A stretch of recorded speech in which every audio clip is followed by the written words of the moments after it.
অনেকেই বলেছিলে যে দিদি প্লিজ জ্যোতিষী সম্পর্কে কিছু জানাও, জ্যোতিষী সম্পর্কে কিছু জানাও। তাই আজকে আমি জ্যোতিষী মানে আমি কোন জ্যোতিষী দেখিয়েছিলাম সেইটা মানে জানানোর জন্য আসলাম। আমার শরীরটা ভালো না, মানে ঠিকই আছি মোটামুটি, বাট শরীরটা ভালো না। 3 দিন ধরে পেটে ভীষণ ব্যথা হচ্ছে। কাল কাল রাত্রিবেলা মানে এত ব্যথা হচ্ছিল, মানে আমি একটু বাজারে গেছিলাম কালকে। বাজারে আমার বেশিরভাগ মাথা যন্ত্রণা আর পেটে ব্যথাটাই হয়।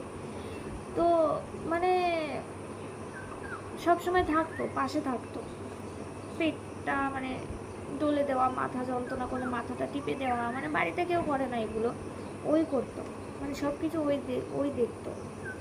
আর এখন দেখো সারাদিন না একা একা ও রুমে বসে থাকি, আমার কাছে অবশ্য কেউ আসেও না, আমি একা একাই থাকি সারাদিন। কেউ দেখতেও আসে না আমি কি করছি না করছি, খেয়েছি না খেয়েছি, কেউ আসে না, মানে আমার ভালোও লাগে না।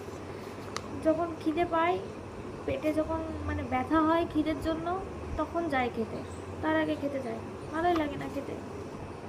মনে হয় এই বাড়িতে বেশি দিন থাকতে পারবো না, কারণ আমাকে মনে হয় অন্য কোথাও রুম নিয়ে যেতে হবে।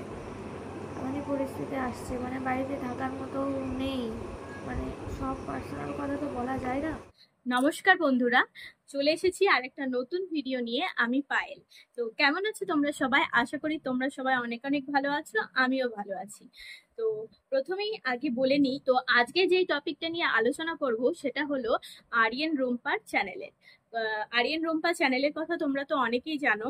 আরিয়ান রুম্পা নিয়েই আজকে টপিকটা আলোচনা করব।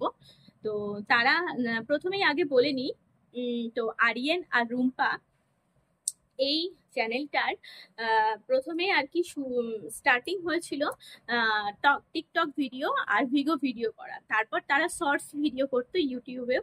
তো শর্টস করতে করতে তারা মানুষের কাছে খুব জনপ্রিয়তা লাভ করেছিল আর প্রচুর একটা মানে ভাইরাল হয়ে গেছিল। খুব সবার কাছে খুব একটা ভালো প্রিয় কাপল ছিল।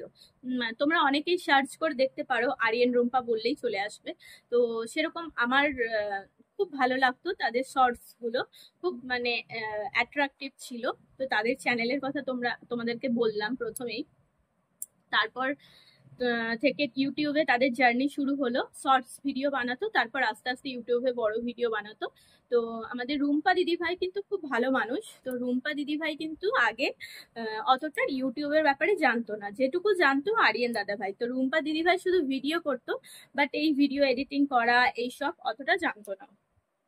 তো আমাদের আরিয়ান দাদা ভাই কিন্তু বাঙালি নয়, সে কিন্তু হায়দ্রাবাদী। তো তোমরা অনেকেই জানো, যারা জানো না তাদের জন্য বলছি, সে কিন্তু হায়দ্রাবাদী। তো এই হলো ভালো কথা কিছু বললাম। আর সব থেকে দুঃখজনক যেই কথাটা, আরিয়ান দাদা ভাই কিন্তু এখন আর আমাদের মধ্যে নেই। অনেকেই হয়তো তোমরা জানো যারা তাদের ভিডিও দেখো রেগুলার। তো 1 মাস মতো হয়ে গেছে, 1 মাসের বেশিও হতে পারে, আরিয়ান দাদা ভাই কিন্তু এখন আর আমাদের মধ্যে নেই। তো একটা দুর্ঘটনাবশত অ্যাক্সিডেন্ট, রাস্তায় অ্যাক্সিডেন্ট হওয়াতে আমাদের ওয়েস্ট বেঙ্গলে যেখানে তাদের বাড়ি সেখানেই অ্যাক্সিডেন্ট হয়ে যাওয়া, সেখানেই স্পট ডেথ হয়ে যায় আরিয়ান দাদা ভাই 1 বছর আগে, এই 1 মাস আগে। তো সে কিন্তু এখন আর আমাদের মধ্যে নেই। তো তাদের ভিডিওগুলো এখন আমি আর একদম দেখতে পারি না, এত খারাপ লাগে। তারা দুজনা মিলে একসাথে শর্টস বানাতো, ভিডিও করতো সবকিছু, কিন্তু এক দুটো দুটো মানে একটা কাপল একসাথে জুটি হয়ে বানাতো। হঠাৎ করে আরিয়ান দাদা ভাই এরকম দুর্ঘটনাবশত কারণে এখন আর আমাদের মধ্যে নেই। তো স্পট হয়ে যায় সেই অ্যাক্সিডেন্টের কারণে। তো যখন এই অ্যাক্সিডেন্টটা হয়েছিল তখন চারিদিকে একটা মানে শোরগোল পড়ে গেছিল। কিছুদিন আগেই তারা একটা ভিডিও দিয়েছিল, একটা জ্যোতিষী তারা দেখিয়েছিল, সেই জ্যোতিষী কিন্তু আরিয়ান দাদাভাইকে বলেছিল রিসেন্টলি তোমার একটা অ্যাক্সিডেন্ট আছে। তো হ্যাঁ বন্ধুরা, তো সেই অ্যাক্সিডেন্ট বলার, সেই ভিডিওটা দেওয়ার কিছুদিনের মাথায় কিন্তু অ্যাক্সিডেন্টটা হয় আর তারপর কিন্তু স্পট হয়ে যায়। তো সেই জ্যোতিষীর কথা কিন্তু সত্য হয়ে যায়। তো যখন আরিয়ান দাদাভাইকে দেখানো হয়েছিল, প্রথমে তো আরিয়ান দাদাভাই সেই জ্যোতিষীর কাছে যেতে মানে নিজের ইচ্ছায় একটু যাবে যাবে বলছিল। প্রথমে কিন্তু তাকে নিয়ে যাওয়ার জন্যে রুম্পা দিদি ভাই তাকে নিয়ে যাওয়ার জন্যে মানে রেডি হয়নি, তা সে আর তার বোন যাবে বলে ঠিক করেছিল। তো তো সেই কথা শুনে আরিয়ান দাদা ভাই সেই কথা শুনে বলেছিল না আমিও যাব, আমিও একটু দেখাবো। তো যখন সে দেখাতে গেছিল তাদের কোনো প্রবলেম ছিল না, এমনি হাতে টাকা পয়সা একসাথে জমিয়ে রাখতে পারতো না, সেই কারণে হাতে টাকা পয়সা থাকতো না। তো সেই কারণেই তারা গেছিল দেখাতে আরিয়া দাদা ভাইকে। তো সেই জ্যোতিষী দেখার পর বলেছিল তাদের নাকি পরপর দুটো অ্যাক্সিডেন্ট আছে, 2024-এ যে অ্যাক্সিডেন্টটা আছে সেটাতে আরিয়ান দাদা ভাইয়ের একার ক্ষতি হবে, আর সেই অ্যাক্সিডেন্টে যদি সেরকম মানে ইয়ে না হয়, মানে তার একার ক্ষতি হবে, আর এর পরে যে অ্যাক্সিডেন্টটা হবে সেটা রুম্পা দিদিভাই আর আরিয়ান দাদা ভাই দুজনার ক্ষতি হবে। তো এই ভিডিওটা কিন্তু তারা ইউটিউবে দিয়েছিল, তাই সবাই জানে, সবাই দেখেছে। আর এখন সেই ভিডিওটা প্রচুর ভাইরাল হয়ে গেছে আরিয়ান দাদা ভাইয়ের অ্যাক্সিডেন্টটা হওয়ার পর। আর সকলেই সেই জ্যোতিষীর অ্যাড্রেস আর জ্যোতিষীর ব্যাপারে জানার জন্য খুবই আগ্রহী, আর অনেকেই সেই জ্যোতিষীর ব্যাপারে ভিডিও বানিয়েছে। তো সেই জন্যেই কি বলবো, এত মানে একটা দুঃখজনক ঘটনা, এখানে তো আর সিম্প্যাথি দেখানোর কিছু নেই। কি বলবো, তাদের ভিডিওগুলো এখন চোখের সামনে ভাসে, আর যখনই সামনে চলে আসে মানে কি বলবো, ভালোভাবে দেখি যে একটা মানুষ 1 মাস আগেই কি সুন্দর ভিডিও বানালো সবকিছু, আর হঠাৎ করে অ্যাক্সিডেন্ট হয়ে একদম স্পট হয়ে গেল। তাও সেই মানুষটা এখানকার মানুষ নয়, হায়দ্রাবাদের মানুষ। সবকিছু ছেড়ে এখানে রুম্পা দিদিভাইয়ের সাথে সংসার করছিল, থাকছিল। তো বলে না, মানুষের কপালে সুখ সয় না, সুখ সবার কপালে সয় না বন্ধুরা। তো তাই অ্যাক্সিডেন্ট হয়ে সে রুম্পা দিদিভাই এখন একদমই একা হয়ে গেছে। খুবই খারাপ লাগে তাদের ভিডিওগুলো, দেখে নাও তোমরা। রুম্পা দিদিভাইয়ের কিছু কথা তোমাদের সাথে শেয়ার করলাম, আর তার সাথে বন্ধুরা জ্যোতিষীর অ্যাড্রেসটাও তোমাদের সাথে শেয়ার করব। অনেকেই তোমরা জানতে চেয়েছো জ্যোতিষীর অ্যাড্রেসটা, আর অনেকেই তার কাছে যেতে চাও। তো যদি কারো কোনো কিছু হেল্পে লাগে তো সেই জ্যোতিষীর কাছে যেতে পারো। তো দেখো, যেই যেই কথাগুলো জ্যোতিষী বলেছিল সেই কথাগুলো কিন্তু একদম অক্ষরে অক্ষরে মিলে গেছে। তো তোমরা দেখে নাও ভিডিওটা শেষ পর্যন্ত। তো এটা হচ্ছে আমার কুষ্টি। তো আরিয়ানের কুষ্টিটা করেছিলাম 2021-এ। 2021-এ করেছিলাম, 4 তারিখ, 4/9/2021 আরিয়ানের কুষ্টিটা করেছিলাম। তো আরিয়ানের কুষ্টিতে ওকে দুটো আংটি নিতে বলেছিল, যেটা হচ্ছে গোমেদ, আর একটা হচ্ছে রক্ত প্রবাল না, হ্যাঁ রক্ত প্রবাল না, প্রবাল, এটাকে প্রবাল বলে, প্রবাল, হ্যাঁ রক্ত প্রবাল।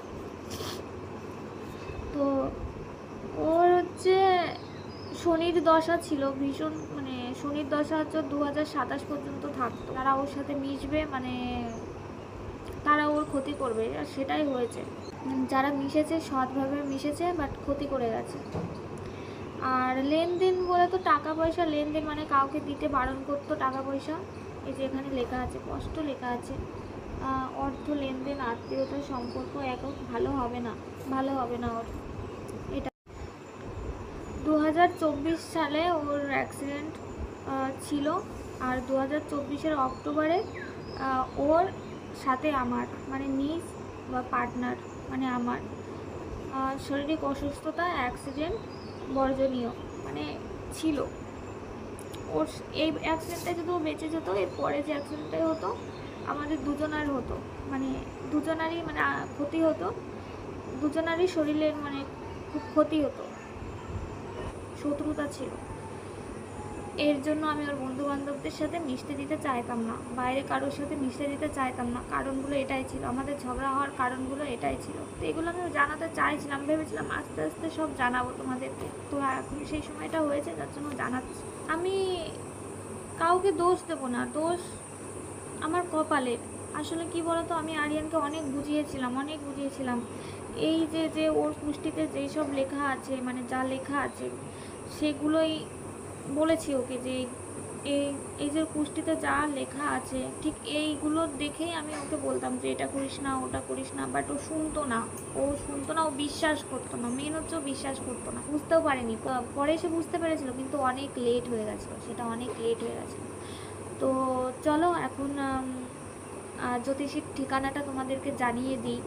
তো জ্যোতিষীর নাম হচ্ছে রণজিৎ মজুমদার, কৃষ্ণনগর বাড়ি। কৃষ্ণনগর বাড়িতেই দেখে, আগে দেখতো, আমি যখন থেকে দেখাচ্ছি তখন থেকে, মানে আমি ছোটোবেলা থেকে দেখাচ্ছি জ্যোতিষীটা, আমি দেখিয়েছিলাম তখন বগুলাতে বসতো। আর এখন উনি ওনার বয়স হয়ে গেছে, উনি বাড়িতেই বসে। উনি সম্পর্কে আমার একটা মানে আমার মায়ের হচ্ছে জামাইবাবু হয়। মঙ্গলবার, বৃহস্পতিবার, শুক্রবার, শনিবার। এটা আমার 2021-এর। এখন হয়তো ওনার চেঞ্জ হয়ে যেতে পারে, জানি না, হয়তো চেঞ্জ হয়ে যেতে পারে। কিন্তু যাই হোক, আমি শর্টে মানে সহজভাবে তোমাদেরকে অ্যাড্রেস বলে দিচ্ছি। সবাই বলেছে কিনা আমি জানি না, অনেকেই দেখছি ভিডিও করেছে জ্যোতিষী নিয়ে, বলেছে কিনা আমি জানি না, তবু আমি শর্ট মানে সহজভাবে তোমাদেরকে অ্যাড্রেসটা বলে দিচ্ছি। আর একবার বলছি, প্রথম থেকে বলছি, রণজিৎ মজুমদার, এনার বাড়ি হচ্ছে কৃষ্ণনগর। যদি তোমরা কৃষ্ণনগরের কাছে পিঠে থাকো কেউ, কিংবা কৃষ্ণনগরটা চেনো, তাহলে আমি বলি, যদি ট্রেন রাস্তায় আসো কৃষ্ণনগর নেমে বলবে বাস স্ট্যান্ডে যাব, বলবে বাস স্ট্যান্ডে, পুরোনো বাস স্ট্যান্ডে, ঠিক আছে, পুরোনো বাস স্ট্যান্ডে। ওখানে এসে ওখানে নেমে বলবে সঙ্গীতা হলের পেছন দিয়ে, মানে সঙ্গীতা হলের পেছনে, সঙ্গীতা হলের পেছনে ওনার বাড়ি। তো তুমি সঙ্গীতা হলে কিংবা ওখান থেকে টোটো করে বলবে আমি সঙ্গীতা হলের সামনে নামবো। সঙ্গীতা হলের সামনে তোমাকে নিয়ে যাবে। ওখানে নেমে তুমি যে কাউকে জিজ্ঞাসা করবে এখানে জ্যোতিষী মজুমদার, রণজিৎ মজুমদার, তুমি যে কাউকে জিজ্ঞাসা করবে এখানে রণজিৎ মজুমদারের বাড়ি কোথায়, জ্যোতিষী তোমাদেরকে দেখিয়ে দেবে। আর ওনার কাছে দেখাতে হলে আগে তো নাম লেখাতে হয়, মানে উনি 10 জনের বেশি দেখে না। তো অনেকে যারা ফোন নাম্বার জানে না, যারা মানে ফোন করে নাম্বার লেখাতে পারে না, তারা ডাইরেক্ট চলে যেতে পারো। ওখানে চলে গিয়ে মানে প্রত্যেক রবিবার দেখায়, প্রত্যেক রবিবার দেখে উনি। তো রবিবার যাবে, রবিবার সকালের দিকে চলে যাবে, সকাল 10টার দিকে চলে যাবে। রবিবার গিয়ে ওখানে গিয়ে নাম লেখাবে, ওখানে গিয়ে নাম লেখাবে। আর যদি 10 জনের বেশি হয়ে যায়, তোমার নামটা লিখিয়ে রাখবে, তুমি নেক্সট সপ্তাহে রবিবার গিয়ে তুমি দেখাতে পারবে, এরকম। তো যাই হোক, আমি আরেকবার বলে দিই, সঙ্গীতা হলের পেছনে জ্যোতিষীর বাড়ি। তো তোমরা যারা বাসে যদি যাও তাহলে তো বাস স্ট্যান্ডেই নামবে, আর যদি ট্রেনে যাও ট্রেন থেকে বলবে আমি কৃষ্ণনগর সঙ্গীতা হলের ওখানে নামবো, সঙ্গীতা হলের ওখানে। আর বন্ধুরা, ভিডিওটা যদি ভালো লাগে, যদি ইনফরমেটিভ লাগে, তাহলে প্লিজ একটা লাইক আর কমেন্ট করে দেবে। আর যদি খুব ভালো লাগে তাহলে শেয়ার করে দেবে। যদি তোমাদের কাজে লাগে তাহলে অবশ্যই শেয়ার করে দেবে। আর আমার পাশে থাকবে, সাথে থাকবে। নিত্য নতুন ভিডিওর জন্য অপেক্ষা।